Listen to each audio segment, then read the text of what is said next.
Los días que siguieron a la huida de la noche tenebrosa fueron de victoria y duelo para los mexica. Durante varias semanas resonaron los atambores y teponaztles de las pirámides convocando a tlatelolcas, tenoscas y a sus aliados. 3 ceremonias embargaron a los de México: el sacrificio de los prisioneros teules, el duelo de los caídos, de los muertos en el canal de los Tolteca y de los llanos de Otumba, y la elección y consagración del nuevo señor. Finalmente, trataron de reconstruir su ciudad y rehacer la moral del imperio mexicano, ganando aliados en las tribus neutrales. Una versión española pretende que un corto grupo de españoles cortados del núcleo de Cortés volviera sobre sus pasos y se hiciese fuerte en el palacio de Axayácatl, en donde fueron lentamente exterminados. Las versiones indígenas no mencionan el hecho, siendo además improbable si atendemos a la imposibilidad material de atravesar la erizada ciudad y el hecho de que los caballos y cadáveres rellenaron los tajos y sobre muertos pasaron las columnas de la retaguardia. El problema, pues, al que se enfrentaron los mexica al día siguiente fue el de limpiar los cadáveres de la laguna. El informante de Sagún nos dice que los sacaron en lanchas y los regaron en los cañaverales. Se les despojó del oro y del jade. A los españoles muertos los pusieron en lugar especial. Los retoños blancos del cañaveral, del maguey, del maíz, los retoños blancos del cañaveral son su carne.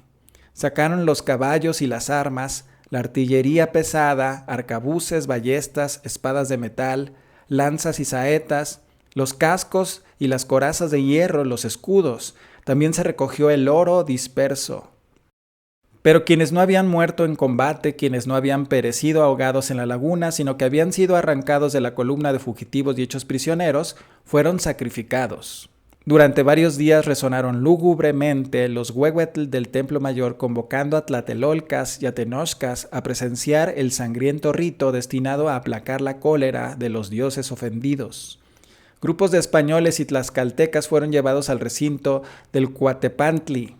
Se les hizo escalar las graderías de la pirámide y colgados en el ara de los sacrificios, se les abrió el pecho para ofrecer el corazón a Huitzilopochtli, el dios solar y de la guerra. Sus cráneos, el despojo y trofeo que recordaba su época de cazadores de cabezas, fueron colocados en el andamio de cráneos, el Zompantli. Del hacinamiento de muertos de la laguna y calzada separaron a los suyos, buscaron a los nobles y a los sacerdotes, los condujeron en medio del llanto de los deudos, los ataviaron con sus plumas y joyeles, entonces fueron incinerados sus cuerpos y la pira flameó en medio del llanto de la tribu. Muchos eran los caciques muertos, muchos los guerreros de Tenayuca, de Cuautitlán, de Tula, de Tulancingo, de Texcoco. La Ciudad de México contempló la cremación de los suyos y lloró amargamente. Creyeron que los españoles no regresarían jamás. Habían huido el mes Tecuihuitontli, pero había que restaurar el brillo de las ceremonias de los meses. Se barrió el templo, se colocaron los ídolos de los altares, se les adornó con plumas de quetzal y con collares de jade y turquesa, se les engalanó con sus máscaras de mosaico de piedras preciosas y se les atavió con floridos ramos. También la ciudad fue lentamente reconstruida, se limpiaron las calles de tierra, se quitaron los obstáculos en las calzadas, se repararon los puentes, pero las casas y los palacios quemados y derruidos quedaban como un mudo testimonio de la fuerza implacable de los blancos, los irresistibles. Algo que preocupó de inmediato al consejo de la tribu fue la elección del nuevo señor.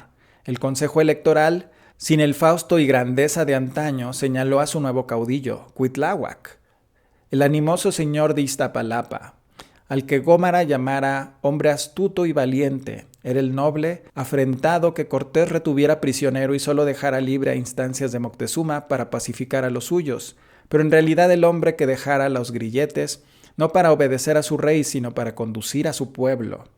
Este fue el elegido, el Güey Tlatoani nuevo de México. Ahora no habría caravanas de víctimas precediendo la exaltación, pero es seguro que algunos prisioneros blancos fueron utilizados en las ceremonias propiciatorias. Cuitláhuac pudo contemplar a su alrededor a los caciques de su mermado imperio jurando fidelidad. Allí estaban los caudillos del Valle Mexicano, de Eloy Guerrero, parte de Veracruz y de Morelos.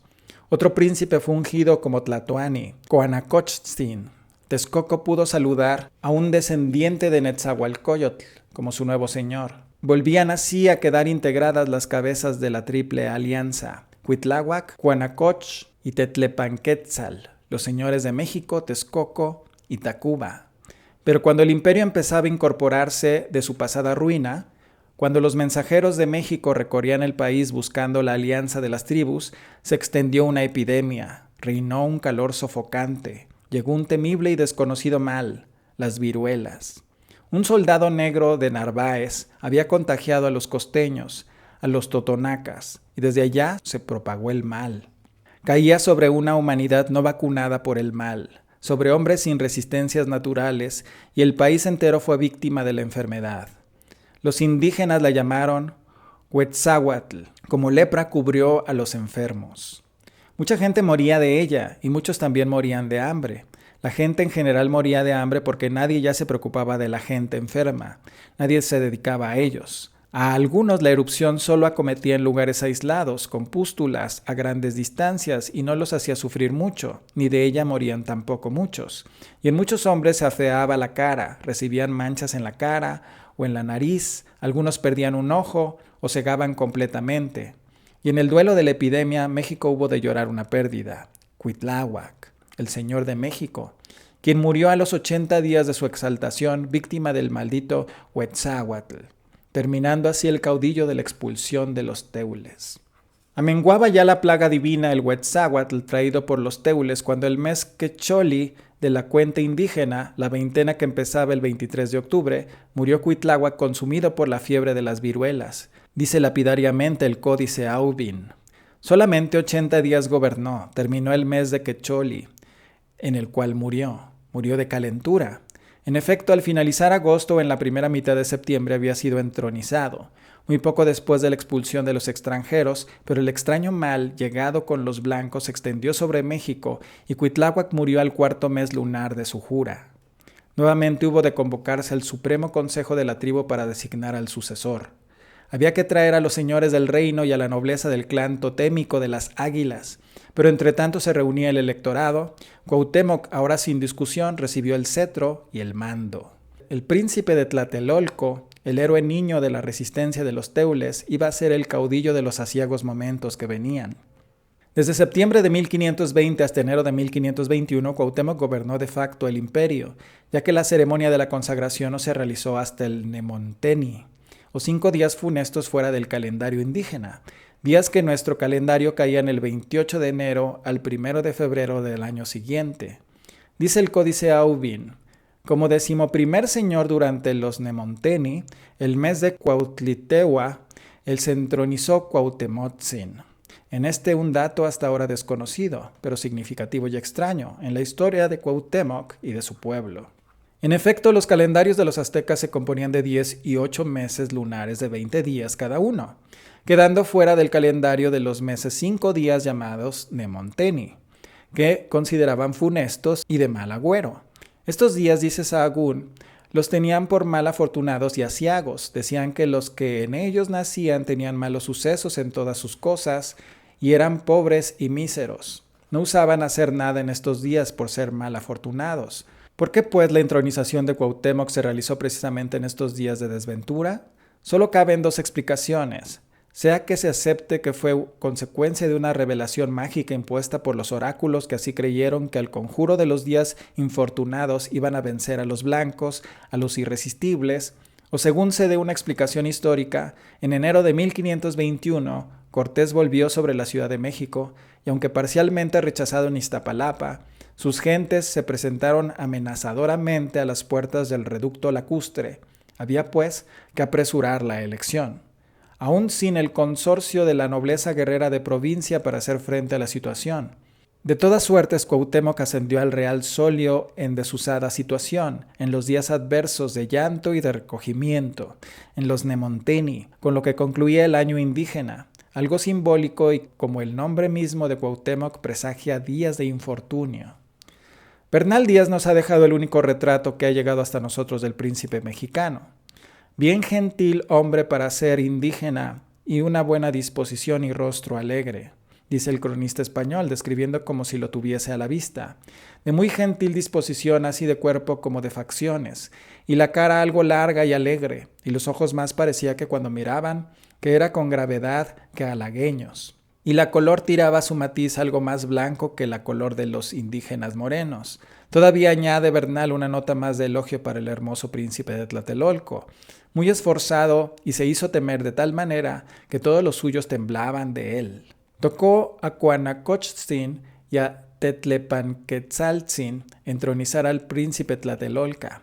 Tocaba a ellos por derecho realizar la ceremonia de consagración, pues eran las cabezas de la Triple Alianza. Pero sin la pompa antigua y solo echando mano de prisioneros de guerra tlaxcaltecas, se realizó la ceremonia en el Templo Mayor. Un ominoso vacío presagiaba a Cuauhtémoc las dolorosas traiciones que le esperaban.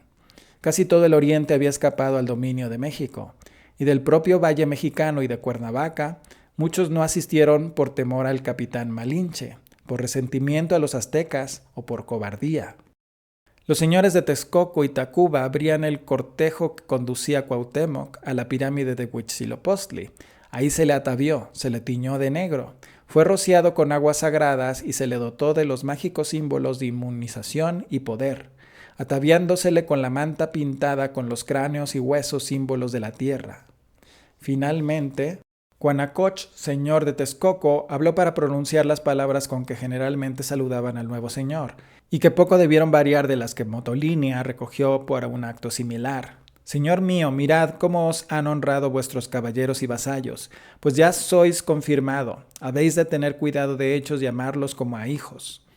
Habéis de mirar que no sean agraviados, ni los menores maltratados de los mayores. Ya veis cómo los señores de vuestra tierra, vuestros vasallos, todos están aquí con sus caballeros, cuyo padre y madre sois ya vos.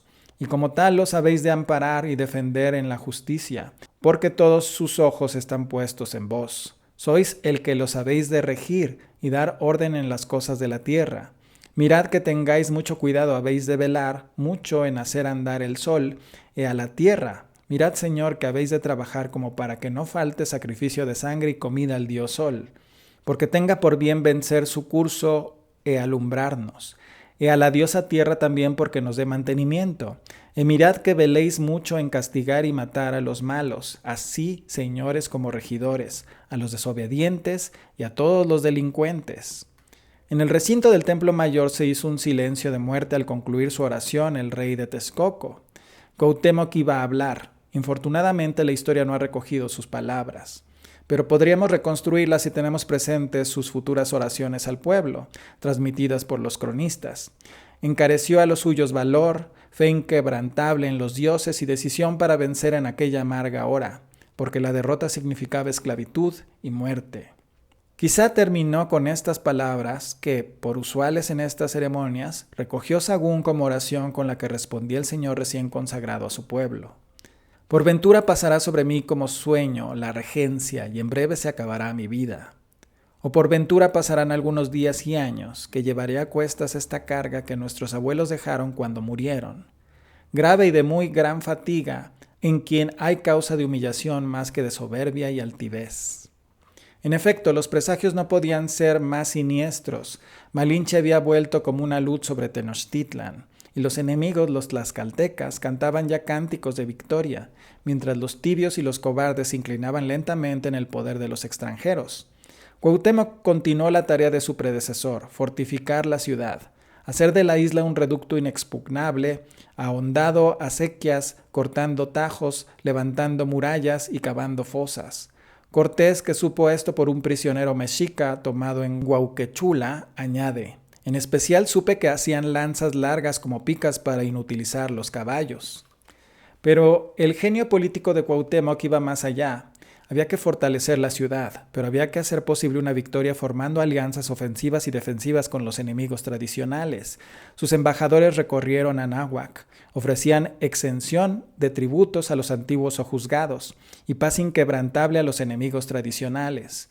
Gómara, que amplía las noticias de las cartas de Cortés, dice que Cuauhtémoc envió mensajeros por todas las tierras, unos a quitar tributos a sus vasallos y otros a dar y prometer grandes cosas a los que no le eran, diciendo cuán justo era seguir y favorecer a él que no a Cortés, ayudar a los naturales que no a los extranjeros, y defender su antigua religión que no acoger la de los cristianos, hombres que se querían hacer señores de lo ajeno, y tales que si no les defendían luego la tierra no se contentarían con la ganar toda, más que tomarían la gente por esclavos y la matarían. Esta tentativa de alianza aún con los enemigos tradicionales ya la hemos visto con Tlaxcala, pero una confirmación de lo mismo la encontramos con los tarascos, pues la relación de Mechoacán refiere estos propósitos, aunque equivocadamente atribuye el mensaje de paz a Moctezuma, entonces muerto, que no a Cuauhtémoc, quien defendía la ciudad cuando los españoles hicieron su real en Texcoco. Dice la relación de los señores de Tzintzuntzan. Aceptaron en enviar sus embajadores a Tenochtitlan para conocer a los blancos, a los hombres de rostro calcáreo, venidos de Oriente. Allí se les llevó en canoa hasta Texcoco, y desde un promontorio avistaron a los españoles. Allí se les incitó a sumarse a México reconociéndolos como grandes flecheros y proponiéndoles un plan. Vosotros, los de Michoacán, por allí vendréis, dijeron señalando un llano, y nosotros iremos por otra parte y así los mataremos a todos. La alianza fracasó. Suaungua, soberano tarasco, rechazó el plan, y el oráculo de los mexica, que anunciaba que México nunca sería destruido, que nunca sería incendiado. Los tarascos temían a los mexicanos, pensaban en una traición, y prefirieron paralizar a sus guerreros. Poco tiempo después, víctima de la viruela de los extranjeros, habría de morir Suaungua, y su sucesor, Tzintzilcha, llamado Calzóntzin por los mexicanos, habría de rechazar el socorro nuevamente perdido por los de México. Todo era inútil. Cuauhtémoc, sin embargo, decidió encerrarse en aquella isla hasta hacerla la tumba de su tribu o el lugar de la victoria. Pero en medio de tal adversidad, Cuauhtémoc encontró un dulce desahogo de su matrimonio con la joven viuda de Cuitláhuac, la hermosa princesa mexica Tecuichpo. Esta era hija de Moctezuma, y por lo mismo su enlace venía a dar legitimidad a la sucesión real de México. Bernal Díaz la describe como bien hermosa para ser indígena, y añade más adelante que era muy hermosa mujer y moza.